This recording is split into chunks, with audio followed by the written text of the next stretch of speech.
He is after for a goal. God is not after for your goal.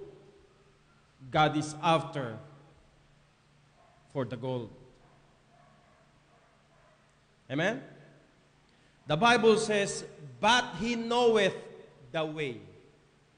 Let's talk about His ways or God's ways. Manalangin po muna tayo.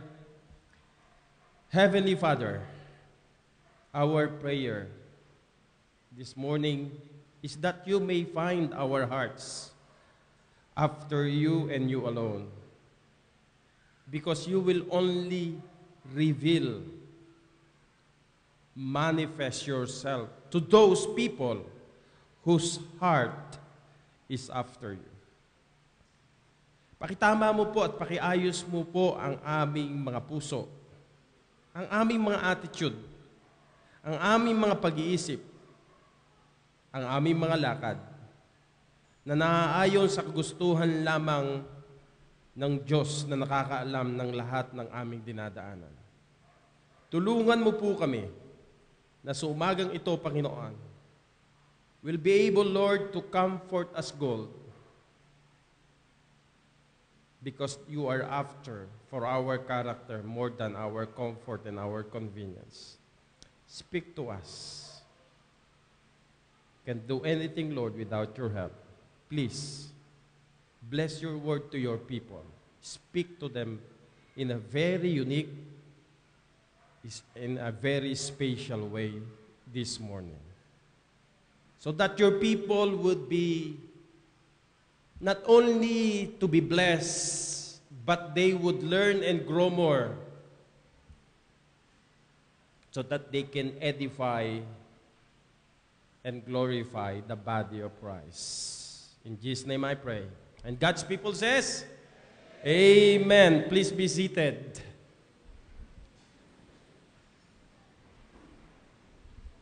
It is easy to believe and accept that God is absolutely perfect. Is it true or not? True. Wala hong pagdududa, walang pagtatanong. There is no questions or doubts regarding your acceptance that God is absolutely perfect. Amen? Why? Because the Bible says He declares Himself holy, just, and righteous. Therefore, God is absolutely perfect. And He will not make a mistake. He will not make a failure. Because He is absolutely perfect. He will not fail. He will not and will not be. Because He is a holy, just, and a righteous God. Now, hold on. Alam kong naniniwala kayo riyan. But listen, but when we are going through difficulties, trials and troubles, it is not easy to accept and believe that God is absolutely perfect. Because many times God is working in a ways that you could not comprehend. Because most of the time, we are only seeking and thinking God only in a human level. Kaya nahihirapan po tayong reconcile sa ating isipan, sa ating buhay, sa ating mga karanasan, ang mga nangyayaring kahirapan, yung mga kinasasadlakan po natin, yung mga kadahilanan na hindi nating nauunawa ang lubusan sapagkat ang hinahanap po natin ay ang sarili nating kagustuhan. Hindi ang kagustuhan ng Panginoon. So if you're going to try to comprehend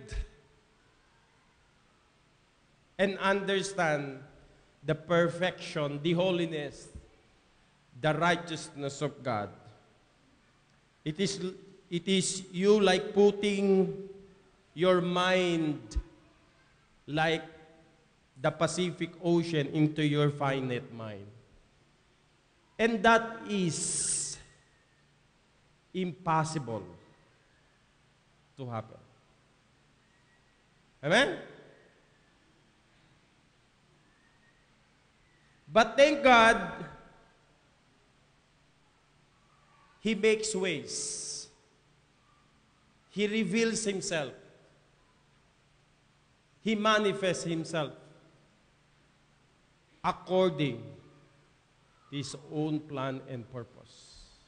According to His own timetable and not according to human comprehension.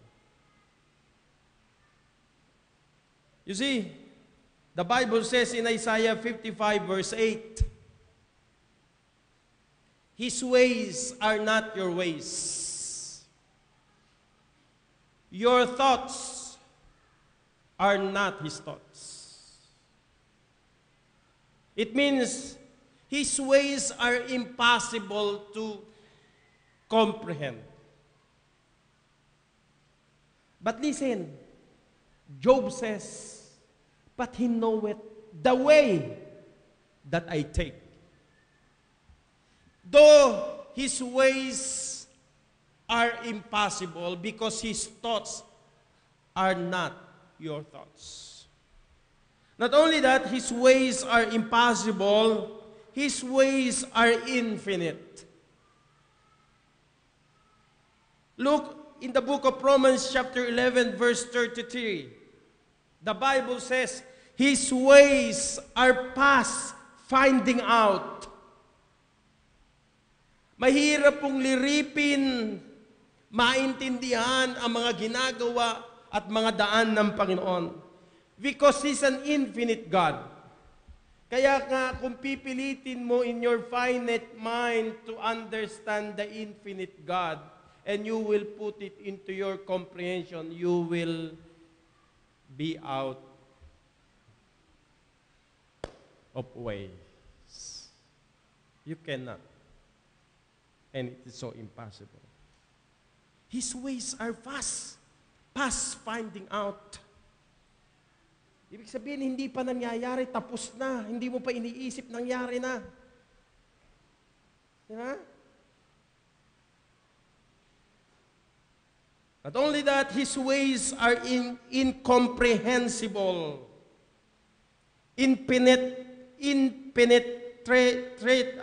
unfathomable, ungraspable, and unintelligible. And last, His ways are inconceivable. Impossible to understand, impossible to comprehend. Look what the Bible says in the book of Ecclesiastes chapter 11 verse 5. Please. As thou knowest not what is the way of the Spirit, nor how the bones do grow in the womb of her that is with the child, even so thou knowest not the works of God who maketh all. You see that? Paano nabubuo ang mga buto sa isang sinapupunan na hindi natin alam. Maging yung pagkilos ng banal na Espiritu hindi natin alam. At ang sabi ng Panginoon, maging yung kanyang mga daan, kailanman ay hindi natin maiintindihan at maunawaan ng lubusan. Hindi ko alam kung anong kalagayan, kung anong karanasan mo, kung ano nangyayari sa iyo, kung ano tinatakbo ng isip at puso mo. Pero nais ko pong sabihin sa iyo, though His ways are impossible, though His ways are infinite, though His ways are incomprehensible, though His way is inconceivable, there is no way for me and for you to know Him. But thank God, He humbles Himself so that He can manifest and reveal His ways to you. In a way that you can understand. In a way that that God can reach you out. And it starts with our relationship with God, our salvation. Diba? At nagpapasalamat tayo sa Diyos sapagkat siya na mayroong infinite mind ay ipinasok niya ang kanyang isipan sa isang finite mind para maintindihan natin siya.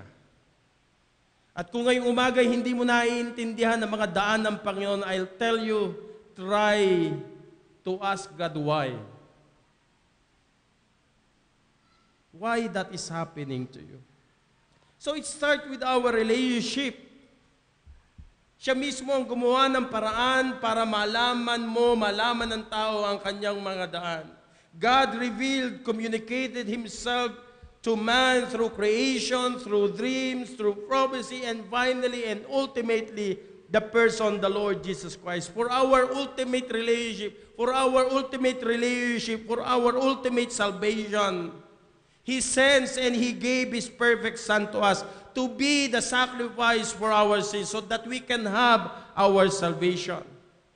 But because God is absolutely perfect, He knows exactly and perfectly the way of our salvation. And the only perfect and absolute way of our salvation from Genesis to Revelation is no other than but God's ways. And there is no other way of salvation only through the plan and purpose of God. There is no other way for you to be saved. There is no other way for us to have a relationship again. Imposible para sa tao muling maligtas. Imposible para sa tao muling magkaroon ng bagong relasyon. Before man fell into sin, he knew exactly what to do. He planned already from the past and even from the end. He knew exactly how a person would be saved. Kaya nga ho, nung ako'y maligtas, isa sa pinakamagandang maging panalangin natin ay malaman natin ang plano at layunin ng Diyos sa aking buhay. Because that is the only perfect life. That is the only meaningful and fulfilled life. Outside from God's will and God's plan, there is no true happiness and joy and fulfillment in this world. Kahit anong marating mo, kahit ano ang maranasan mo sa buhay, you will always come short unless malaman mo exactly, absolutely, kung ano talaga ang gusto ng Diyos para sa buhay ko. God is after for a gold Christian, but you, most of the time, are after for your goals in life. So, in the book of Genesis, look at the condition of man. And God looked upon the earth, and behold, it was corrupt. For all flesh had corrupted his way upon the earth. See that? For all flesh had corrupted his way upon the earth. Noon pa man, bulok na ang tao. Noon pa man, hindi niya na alam ang gagawin niya sa kanyang buhay. Kaya, church, Christians, you're trying to be happy, you're trying to be successful, you're trying to be good, you're trying to do this outside from God's plan and purpose. No, I don't think that is the way God planned for you. Amen? Romans chapter 3 verse 12, they are all gone out of the way. They are together become unprofitable. There is none that doeth good, no, not one. So how can a man know his way of salvation? Only God knows, and He knows. And He provided the only way to salvation. Diba? You remember Philip says in John chapter 14 verse 4, Lord, we don't know the way. Look at that. John chapter 4. Whither I go, ye know. Sabi ni Jesus Christ, sabi ni Philip, hindi ho namin alam kung paano kami makakarating doon sa pupuntahan mo. And the Lord Jesus Christ answered him. Sabi niya, kung saan ako pupunta, you know. And the way you know, sabi ni Jesus Christ. Kung saan ako naroon, nalalaman nyo ang lahat ng daan. Ano sabi ng verse 6? I am the way, the truth, and the life. No man cometh unto the Father but by me. You see that? Listen. Pagkatapos na malaman nyo at makamtanin nyo ang kaligtasan, God is after for your ways to become His ways. Are you listening? Yung daanan ng Diyos, before no hindi tayo ligtas, sabi ng Bible, we corrupted all our ways. We have gone through our own ways. Hanggang ngayon bang ligtas tayo, sarili pa rin ang masusunod, yung daan pa rin natin at kagustuhan pa rin ang gagawin natin. Na alam natin, ang ating mga daan is corrupted, ang ating buhay noon, mula noon hanggang ngayon, kapag hindi natin sinusunod ang daan ng Panginoon, you will not be happy. That's why after your salvation, God commanded us to walk in His ways. Deuteronomy chapter 8 verse 6 and Deuteronomy 30 verse 16. You can read that. God commanded us to walk, to keep, to live, to obey His ways. Why? Because if you will not walk in His ways, how can you know Him? How can you be blessed? How can you prove that God is real? How can you tell to others that God is true? So His ways. But He knoweth the way that I take. Let's go to number 1, why we should know His ways. Number 1, because His ways are perfect. See that? His ways are perfect. My way, there seemeth right in the eyes of man, ang sabi ng Bible, but the end thereof is death. Maganda sa paningin, maganda sa pakiramdam, pero sabi ng Bible, maganda sa paningin mo, but the end of that is death. That's why only God is absolutely perfect. That's why His ways is perfect. So doon ka lang na alam mong hindi pwedeng magkamali. Doon ka lang sa daan na gusto ng Panginoon, na gusto niyang lakaran. Yun ang inutos ng Panginoon. 1 Samuel chapter 22:31 and Psalm chapter 18 verse 30. Look at that. Ano sabi ng Bible? 1 Samuel chapter 22:31, the Bible says, God is perfect. Di ba? God is perfect. Not only perfect, but absolutely perfect. That's what the Bible says.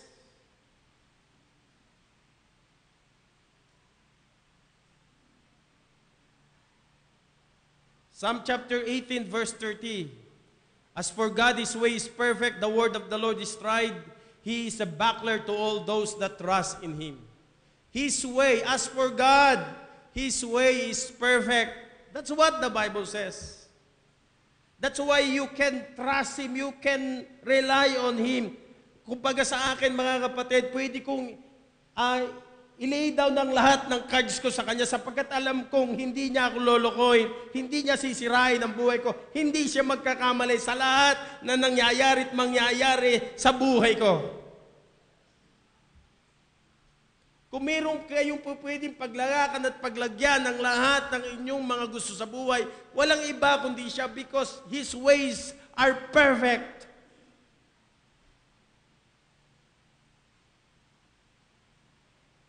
Eh, sabi ni Job, Job chapter 23 verse 10. Let's go to Psalm 18 verse 30 first.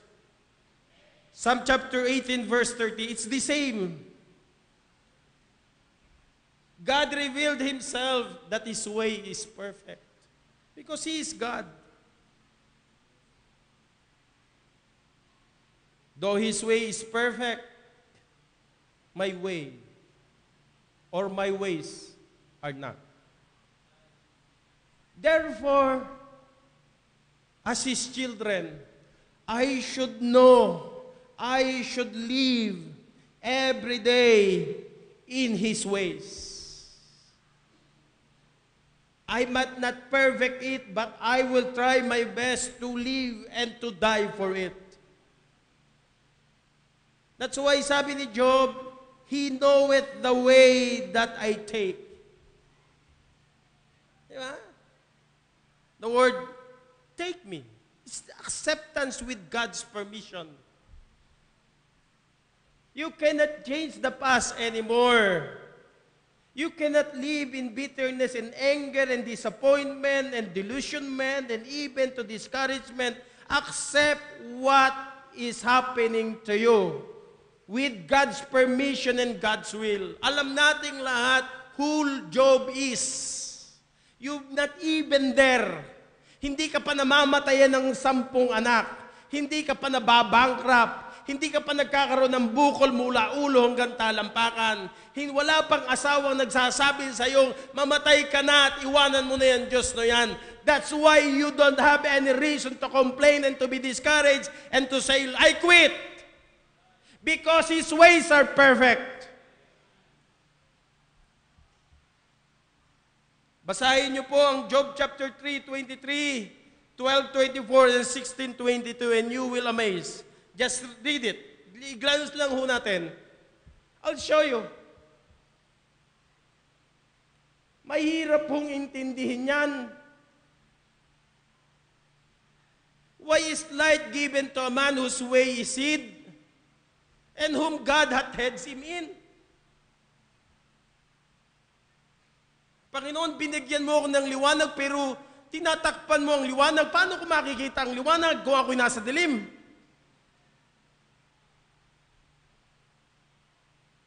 You see that? Dumating siya sa punto ng ganyan ng pagtatanong sa kanyang buhay. Ikaw ang nagbigay ng liwanag, bakit madilim ang aking tinatahak sa aking buhay? 12:24, the Bible says, Job, He taketh away the heart of the chief of the people of the earth and causeth them to wander in the wilderness where there is no way. Come on. The Lord put him to a place of wilderness that there is no what? Way. There is no solution. Do you remember the Israelites when God allowed them to travel in the wilderness? Are you with me? The Lord put them to what we call a dead end, to wit's end. They cannot return because the armies of Pharaoh are after them. They cannot go to mountain because to travel them is going to pay. They are not going to be able to reach that mountain. Mahahabol din sila ng mga armies ni Pharaoh. They cannot go into the wilderness. The only way and the only perfect way for them to go through and to live is no other than that but to pass to the Red Sea. But listen, how they can do that? There is no ship. There is no submarine. The only thing that they have is their leader and with the rod. And with God's promise that God says, I want you to serve my people. I want you to let my people free so that they can worship me. That's the only thing that they have. Nilagay sila ng Diyos sa isang kulseda, dead end. They cannot return, they cannot, but still the people complain. Instead of trusting God, instead of saying, Lord, You put us here on this end, and we know that your ways is perfect. Hindi man namin makita, madilim man siya. Naglagay ka man ng heads, Lord, there is a way, because your way is perfect. Hanggat may natitira sa ating kayabangan, hanggat may natitira sa ating mga sariling ambisyon, hanggat may natitira sa ating mga personal agenda, kailanman ay hindi re-reveal ng Diyos sa kanyang mga daan, sapagkat patuloy kang tuturuan ng Panginoon.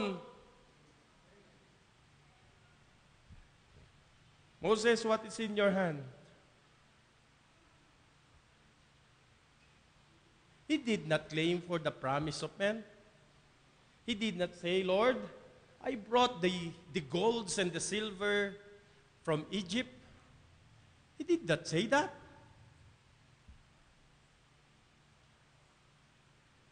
You see, God made a way. God makes a way when there is no way. Amen? I should not be afraid and to worry about what will happen for me in the future, what will happen to me in the next life, what should be my meal after this. You should not worry about that because you know God's way is perfect. Matutunan po natin pagtiwalaan na absolutely because God is absolutely perfect. There is a way that seemeth not right with you, but let me tell you, God's ways are always perfect. That's why He knoweth the way that I take. Number 2, you remember 1 Corinthians chapter 10, verse 13? Do you know that? There hath no trials or temptation taken you, but what? Such as is common to man, but God is faithful. When you say God is faithful, faithful in His word, faithful in His ways, who will not suffer you to be tempted above that ye are able, but we will with the temptation also make a way to escape. Yung sabi ng Bible, gagawa siya ng way for you to escape.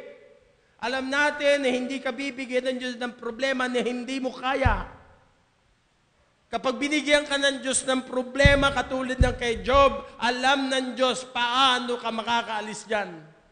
Pero tatandaan nyo, hanggat hindi ka natututo riyan, iikot ka sa wilderness, wala kang mararating, wala kang pupuntahan sapagkat hindi mo kinikilala ng Diyos ay perfect at ang kanyang mga ginagawa sa iyo ay perfect. Mahihirapan ka. Number 2, because His ways are personal. Ano sabi ng Job chapter 23 verse 10? When He hath tried me. Yeah? When He hath tried me, what you will do is to trust me. Amen?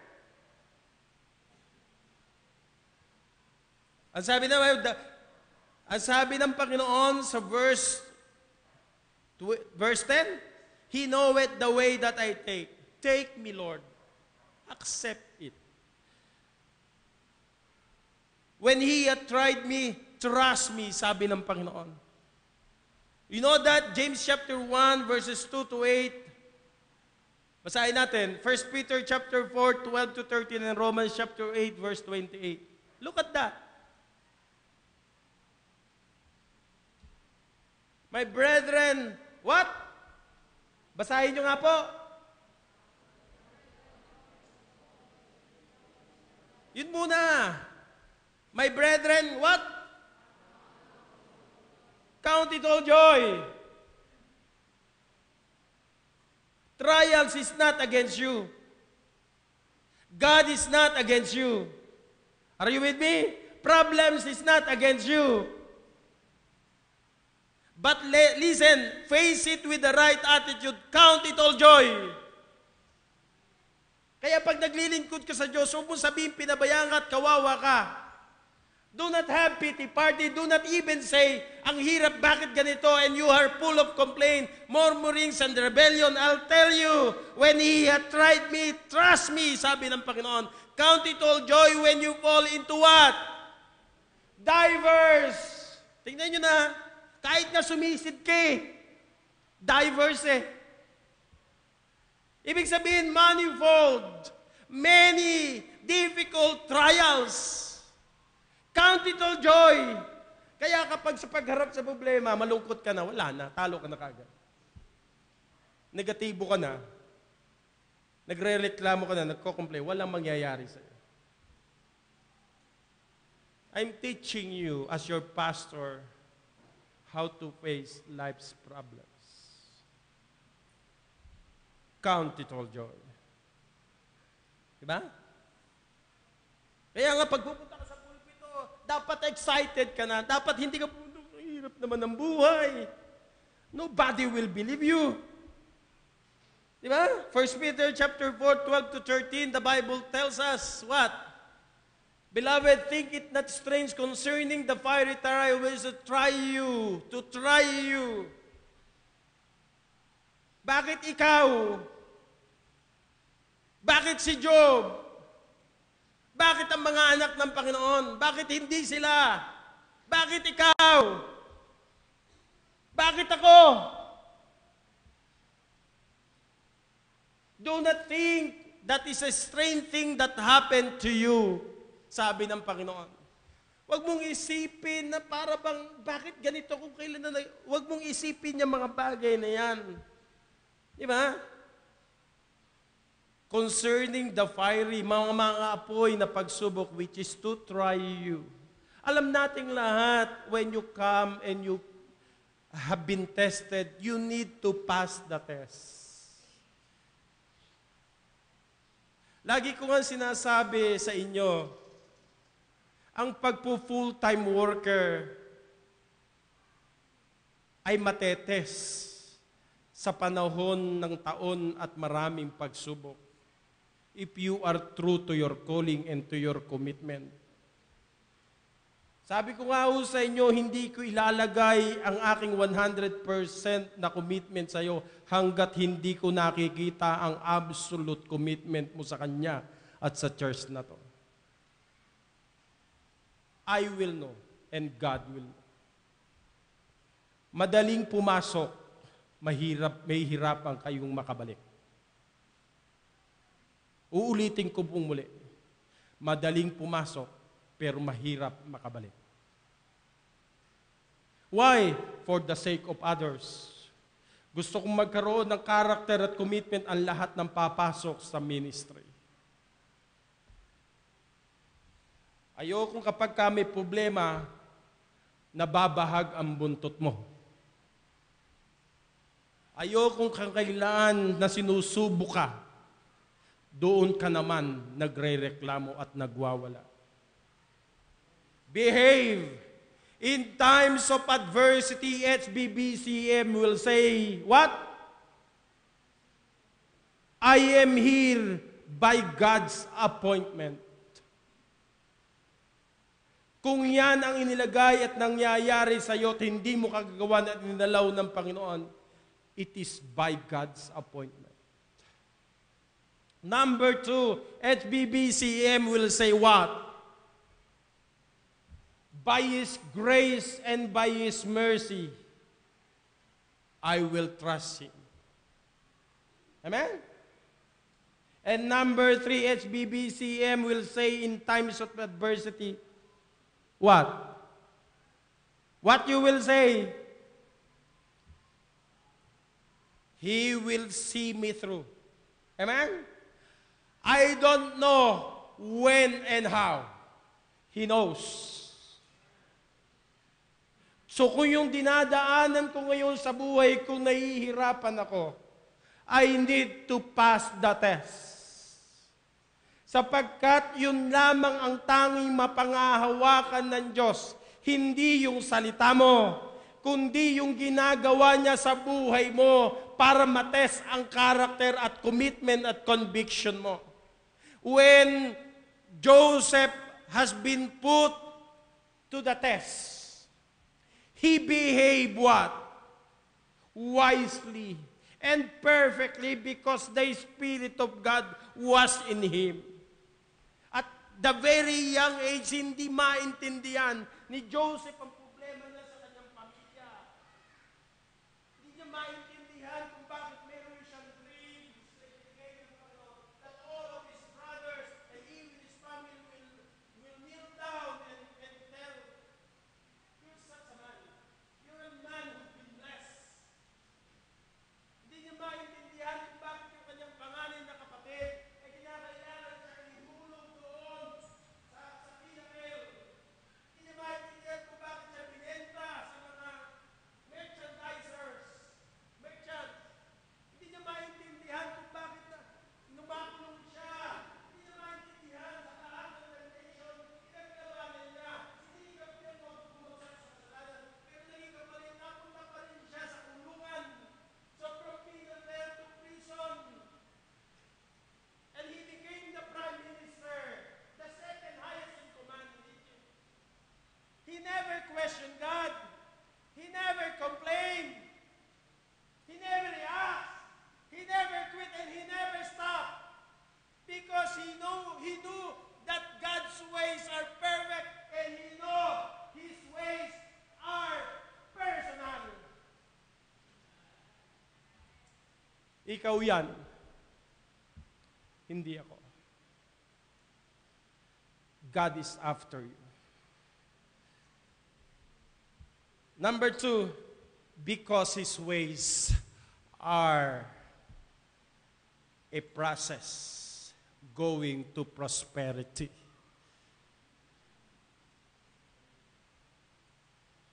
Amen? Yung mga taong ayaw mo, yung mga taong indifferent ka, yung ayaw magsabit sa leadership, yan ang sandpaper mo. For you to behave and to check your attitude. His ways are perfect, his ways are personal, his ways are a process going to prosperity. Job 23 verse 10, I shall comfort as gold. Diba? When he knoweth the way that I take me. Diba? When he tried me, trust me. I shall comfort as gold. Thank me. Pasalamatan mo ko. Amen? Thank me. Because God is your gold, not your goal. Sabi ni Zig Ziglar, when obstacle arises, change the direction for you to reach your goals and not your decision to get there. Di ba? Kaya yung mga pangako nyo sa Diyos, yung mga ibibigay nyo sa church, madaling sabihin yan kapag ikaw ay nasa itaas ng spirituality mo. Madaling sabihin, tinatawag ka ng Diyos sa Bible school. Madaling sabihin, tinatawag ka ng Diyos sa ministry. Pero patunayan nyo sa akin yan, kapag nasa lowest point ka ng buhay mo na gusto mo nang mag-quit. Do not change your decision when you are in the crossroad of difficulties. Amen? Because the Lord is going to trust you with more responsibility, more blessings and accountability if the Lord will find you faithful even in the little things.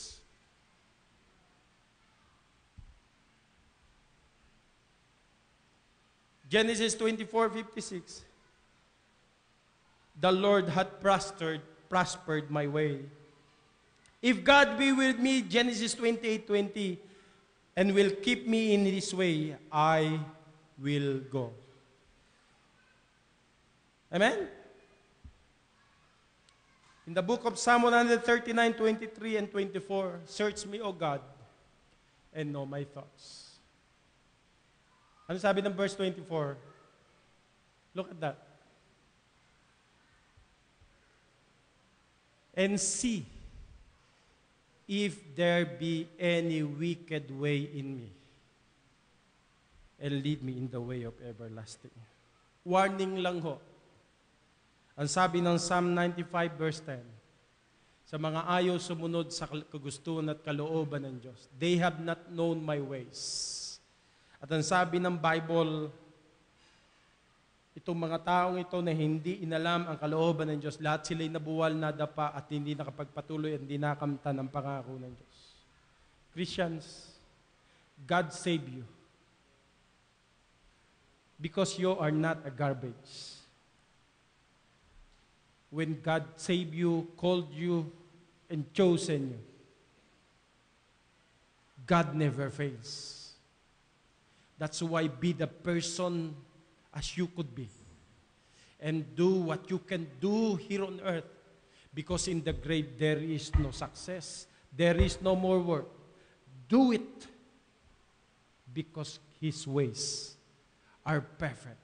His ways are personal.